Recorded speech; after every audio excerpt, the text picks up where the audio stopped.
According to the New York Times of 1992, this document asserts that the only possible course for the US to pursue is complete world domination, and it adds that no other country has the right to aspire to the role of leadership, even as a regional power.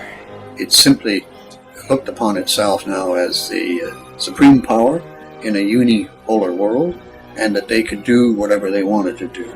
But to do that, you'd need to create a case where you had to intervene against an enemy in Yugoslavia. Enter Joe Biden. We face a blatant act of Serbian expansionism and aggression. This is no more a civil war than Germany and Austria and Czechoslovakia had civil wars in the 1930s.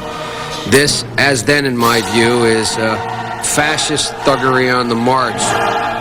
He was calling Serbs horrific names at the same time that he had a very influential position on the Foreign Relations Committee of the Senate. Biden was also emphasizing the importance of a new role for NATO, as seen in February of 1994 at the Senate hearing on the future of NATO.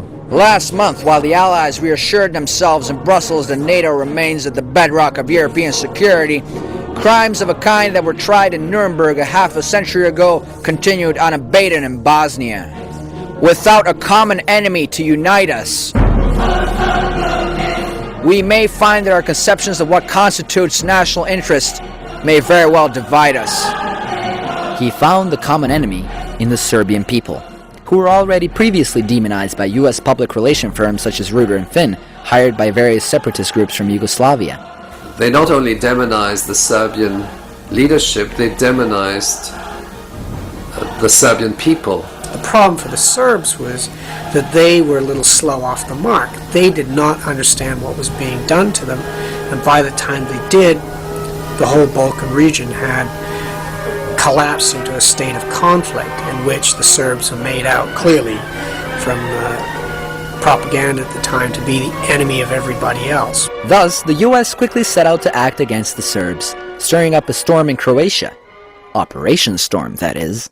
So they came up with a plan where the Croatian army would launch an attack down into the Krajina and occupy the area that was manned by the Serbian minority that had been there for, 4 or 5 centuries.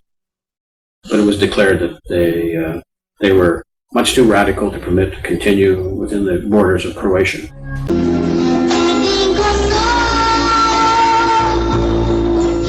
If you want, we can talk here, we can go outside.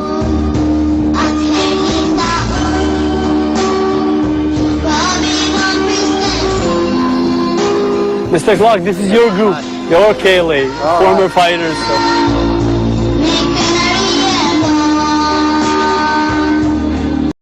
They really know how to flatter the Americans. Trouble is, the Albanians didn't know what they were getting themselves into. In 1998, the KLA was still classified by the US State Department as a terrorist organization bankrolled by the proceeds from the heroin trade and by Osama bin Laden. Ja sam šitar, nisam prvoslav, šitar sam, Albanac. Od Prvi svjetski rat i do danas nigde nisam živio bolje no u Kosovu i u Jugoslaviji. Država koja je najbogatna država u svijetu, vidi što radi na zlo u Jugoslaviji i narod jugoslavskoj i šiptarsku. To je sve kriva od UČK, od Ameriku, od NATO.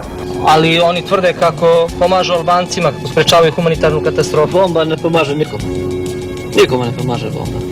I consider that the intervention of the West in 1999 against Serbia was made possible by the geostrategic interest that the Western countries might have had, and especially the United States of America.